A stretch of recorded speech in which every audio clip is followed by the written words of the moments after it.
kali kenal dan mau masuk di UCB itu karena apa? Dulu memang di Kupang banyak kampus kesehatan, tapi kenapa saya memilih UCB karena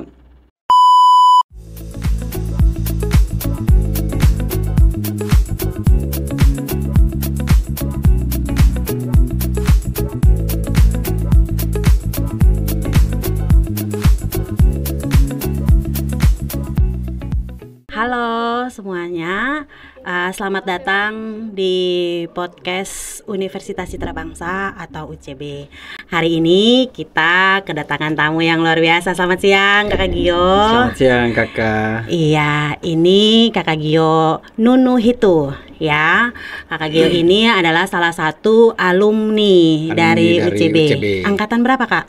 Angkatan 7. Angkatan 7. Ya, waktu itu masih CMK, ya sekarang udah jadi UCB. UCB ya, Stikes CMK. Oke, untuk lebih jauh mengenal Kakak Gio, kita hari ini temanya adalah cerita alumni UCB. Ya, jadi kita akan mendengarkan sedikit kisah dari salah satu alumni UCB yaitu Kakak Gio. Mungkin Kakak Gio bisa perkenalan nama dulu, kemudian kesibukannya hari-harinya seperti apa? Siap. Perkenalkan, nama saya Giovanni Nunhitu. Asal Rote. Saya dulu berkuliah di UCB yang dulunya Stikes CMK. Sekarang kesibukan sehari-hari bekerja di Jepang sebagai kaigo atau perawat lansia. Wow, di Jepang ya. Wah, teman-teman keren nih bahasa Jepang. Boleh dong salam dalam bahasa Jepangnya untuk kita? Boleh. Konnichiwa. Konnichiwa, artinya Kak? Artinya selamat siang. Selamat siang. Ya. Kalau apa kabar? Baik-baik saja? O genki desu ka, itu artinya apa kabar? Genki desu ka. Ya. Wah, sudah bisa nih kita ya. Oke, Kakak Gio ya. Kesibukannya adalah sebagai perawat ya. Perawat di Jepang berarti. Sudah berapa lama di Jepang, Kak? Sekarang sudah memasuki tahun keempat. Wow, tahun keempat ya, bisa dibilang sukses ya. Seperti itu. Udah luar biasa, udah lumayan ya. Nah, kita flashback sedikit ya terkait dengan UCB atau Stikes CHMK. Waktu dulu tuh pertama kali kenal dan mau masuk di UCB itu karena apa? Dulu memang di Kupang banyak kampus kesehatan, tapi kenapa saya memilih UCB karena saya tahu UCB banyak dulu fasilitasnya banyak dan dengan dosen-dosennya juga semuanya berkompeten, maka saya memilih kuliah di UCB waktu itu. Oke. Pertama kali kenal tahu itu dari mana? Tahu UCB bahwa selain kan itu udah masuk di dalam ya, udah masuk, kemudian tahu bahwa di sini sarananya lengkap, kemudian dosen-dosennya itu punya kompetensi yang luar biasa. Tapi kalau pertama kali dengar tentang UCB itu dari teman atau yang dari kakak-kakak yang kuliah di sini atau keluarga? Oh iya, kebetulan waktu itu dari kakak-kakak yang sudah tamat dari UCB waktu itu. Jadi saya sudah tahu seperti apa di UCB dan saya memilih masuk ke UCB. Berarti cerita tentang UCB baik ya? Baik. Waktu itu apa sih kesan yang diceritakan oleh kakak-kakak atau alumni UCB makanya Gio tertarik mau masuk UCB? Kalau tentang UCB yang diceritakan kepada saya waktu itu tentang dosen-dosennya yang berkompeten, maka saya memilih supaya kalau dengan dosen yang berkompeten maka kita juga belajarnya bagus. Oke. Dulu dosen favoritnya siapa nih? Dosen saya waktu itu Ibu Okta. Ibu Okta ya, Nurse Okta ya menjadi favoritnya Kakak Gio ya. Yang akhirnya ketemu di Jepang juga ya. Kemarin ketemu di Jepang. Terus favoritnya waktu berkuliah di UCB, kemudian kegiatan atau mata kuliah favorit waktu itu apa menurut dia? Waktu itu karena saya suka belajarnya jantung, mungkin tidak tahu kenapa tapi suka belajar tentang jantung. Jadi saya suka mata kuliah itu kardio. Vaskuler waktu itu. Oke. Berarti jantung hatinya udah ketemu juga nih. Baru jantung para lansia yang dirawat ya. Nah, jantung para lansia aja dirawat, apalagi jantungmu gitu. Oke nih Kakak Gio. Nah, setelah berkuliah kemudian belajar selama di UCB gitu, dengan ya tentunya bukan hanya cuma Nurse Okta ya, tetapi Ya. juga ada beberapa dosen lainnya. Apa sih yang paling berkesan yang akhirnya membuat Gio itu sampai sekarang gitu? Yang membentuk karakter, apakah menurut Gio berkuliah di UCB itu juga salah satu cara membentuk karakter dan juga akhirnya bisa sukses di Jepang seperti sekarang? Iya, kalau kuliah di UCB itu bukan hanya kita diajak, maksudnya kita hanya dengan fokus sama mata kuliah, tapi kita banyak kegiatan Kemahasiswaan. kemahasiswaan, dan itu menurut saya sih membangun untuk untuk pribadi kita dalam berkuliah, bukan hanya tentang belajarnya, tapi kita bisa sosialisasi sama orang lain.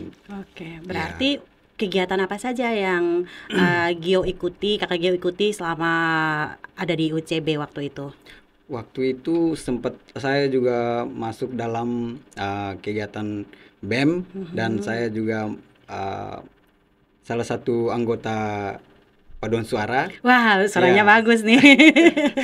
Ya. Paduan Terus? suara kita selalu melayani di UCB itu, selalu Tampil. tanggung tampilan Ya. di gereja-gereja begitu. Oke, Angkor, berarti ya. ikut coir ya, Coir, iya. coir ya. Jadi untuk kegiatannya Kakak Gio tidak hanya belajar saja, tetapi iya. juga aktif dalam Aktif kegiatan dalam kegiatan, kemahasiswaan.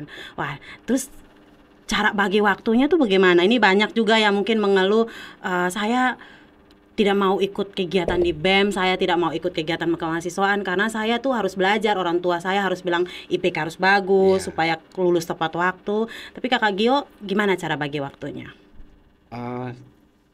Memang masing-masing orang itu berbeda ya untuk berbagi waktu belajar atau kegiatan di kampus. Tapi menurut saya kalau kita jalaninya dengan tekun pasti bisa. Ya. Kita bisa tepat waktu dalam belajar, sehingga waktu belajar kita belajar, waktu kegiatan kita kegiatan.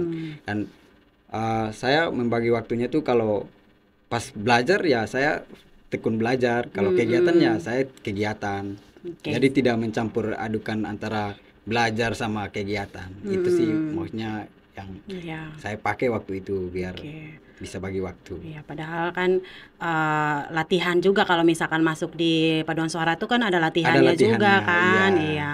Oke, jadi tidak masalah ya kalau misalkan kita kuliah itu juga terlibat di dalam kegiatan-kegiatan sesuai dengan minat dan bakat Betul kita. sekali. Nah, dulu Kakak Gio cita-citanya jadi apa? Kok bisa ada di Jepang?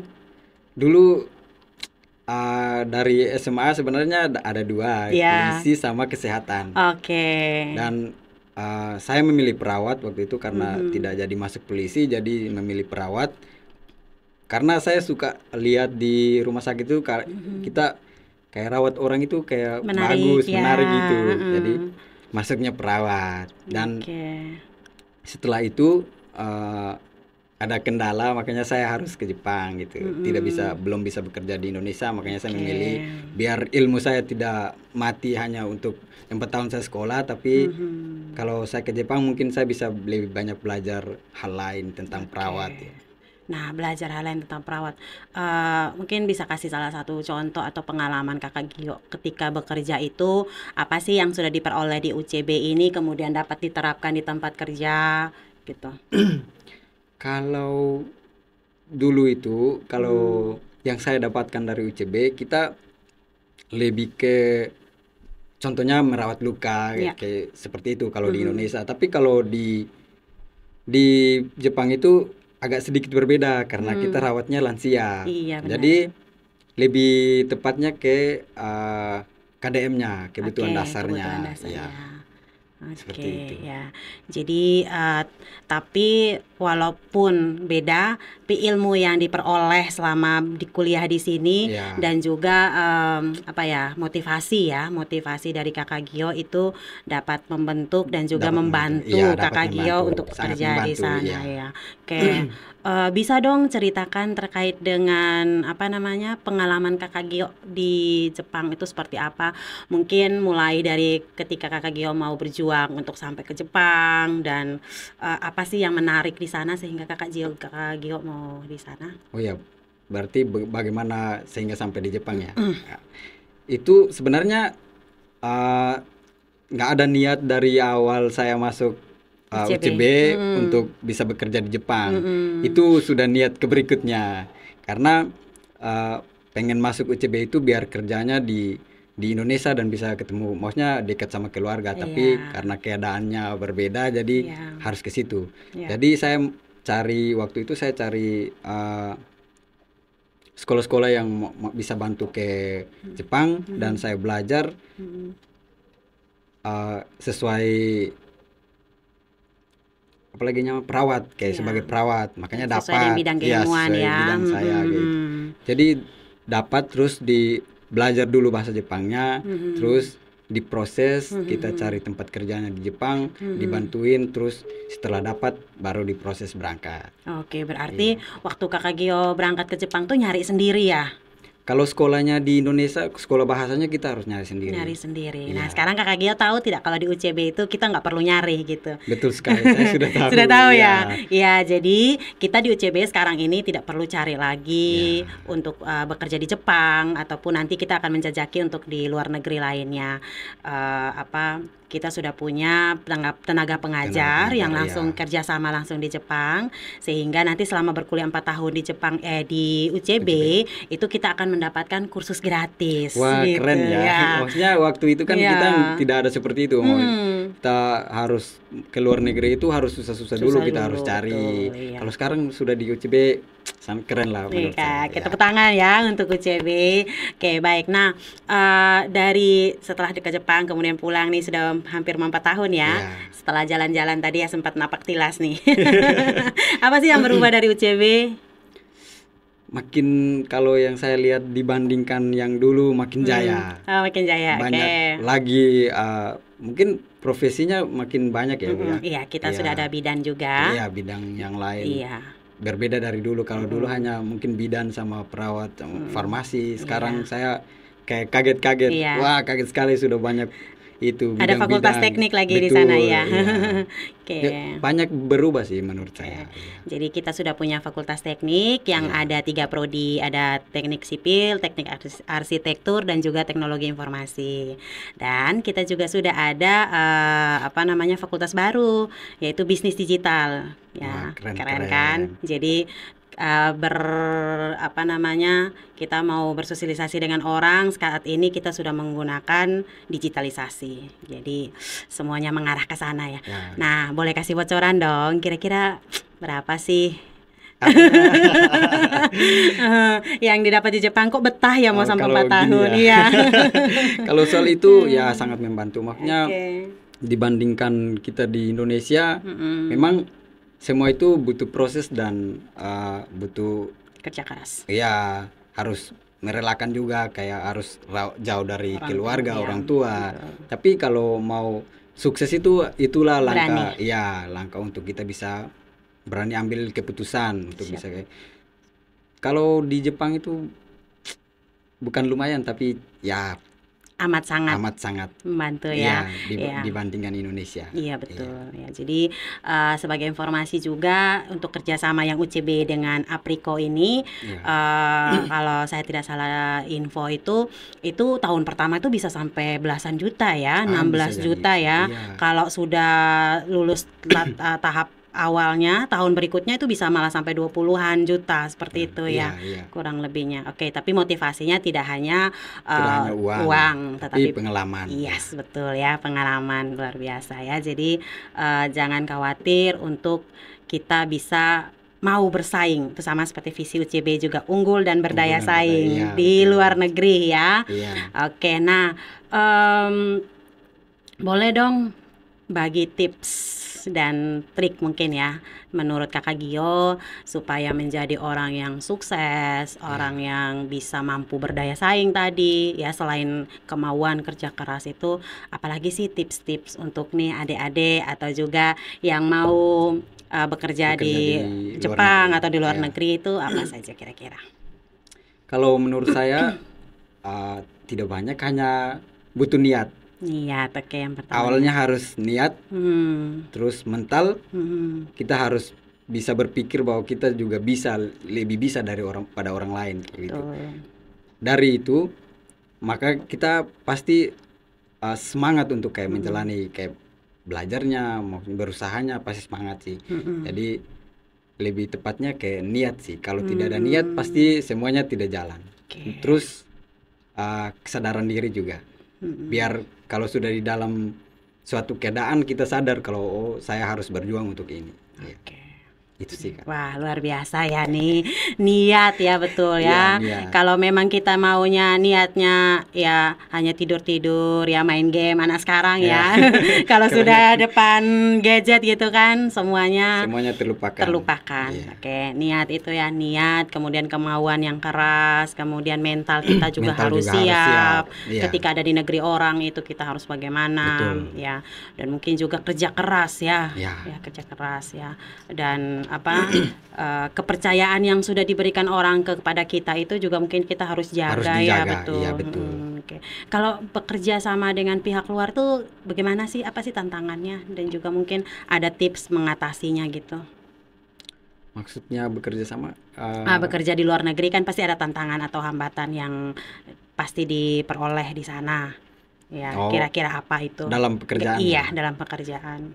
Ya, pasti semua itu ada sih, Kak. Tapi tergantung lagi pada kita masing-masing. Masing-masing orang itu kan menerima suatu keadaan itu berbeda. Maksudnya tidak sama, semua orang itu sama. Jadi, kalau saya sendiri, saya tidak banyak, maksudnya kayak harus mengalami suatu keadaan yang sulit, saya harus stres, tidak. Saya bisa mampu mengatasinya. Kayak pasti kalau ada masalah ya pasti kita keluar, tapi dengan keluar itu kita keluar dengan gagal atau sukses untuk keluar dari situ. Itu kembali pada diri sendiri sih Kak. Jadi benar-benar membekali diri dengan hal-hal positif ya, bahwa kita pasti bisa, kita pasti melewati semua tantangan yang ada. Nah, ini kan kita mau melihat bahwa UCB ini bisa dilihat oleh orang-orang. Kira-kira apa sih pesan dari Kakak Gio untuk mahasiswa-mahasiswi UCB yang sekarang sedang berproses, maupun yang nanti nih ajakan Kakak Gio nih seperti apa nih supaya semakin banyak lagi orang-orang atau anak-anak yang sukses sama seperti Kakak Gio? Kalau saran dari saya, maksudnya kita harus belajar itu. Contohnya belajar bahasa Jepang nih Kak. Belajar bahasa Jepang itu sulit loh. Maksudnya belajar bahasa orang itu nggak semudah yang kayak kita mikir, oh belajar seperti ini. Kalau masuk di dalam pasti itu sulit sekali kalau menurut saya. Jadi kita harus tekun dalam belajar bahasanya, baru kita boleh mencapai kesuksesan itu.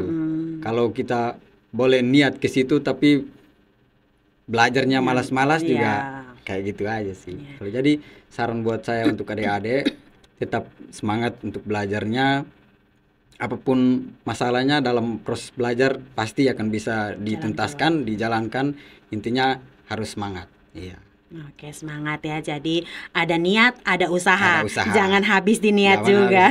Orang bilang ada ora et labora, berdoa dan bekerja. Kalau berdoa saja harap dari Tuhan yang berikan kan kita tidak mungkin. Harus ada usahanya dong. Nah itu, ini anak gen milenial atau gen Z nih? Gen strawberry. Oke, nah nih yang terakhir nih Kakak Gio, apa itu tadi ajakan untuk adik-adik kita. Nah sekarang untuk UCB, untuk alma mater tercinta nih, apa harapannya? Kalau untuk alma mater tercinta, pokoknya jaya selalu lah. Orang-orang yang di dalam juga tetap semangat dan bisa mendunia, maksudnya bisa sampai ke luar negeri. Memang sekarang sudah bisa sampai, tapi lebih lagi kayak gitu. Jaya selalu lah. Jaya selalu ya, UCB jaya selalu di hati. Nah gitu ya Kakak Gio ya. Jadi sampai dimanapun, sampai kapanpun tetap UCB di hati. Oh iya, UCB di hati. Nah oke, terima kasih Kakak Gio untuk bincang-bincangnya sore ini. Kami juga berdoa untuk Kakak Gio, semoga sukses di Jepang ya, dan apa yang diharapkan, dicita-citakan lagi ke depannya itu tercapai semuanya. Terima kasih. Oke ya, baik saudara-saudara, untuk hari ini tema kita terkait dengan bincang-bincang bersama alumni. Kita cukupkan sampai di sini. Ingat, raih kesuksesan di luar negeri bersama UCB. Sampai jumpa pada Kos Podcast berikutnya. Bye bye. Bye bye.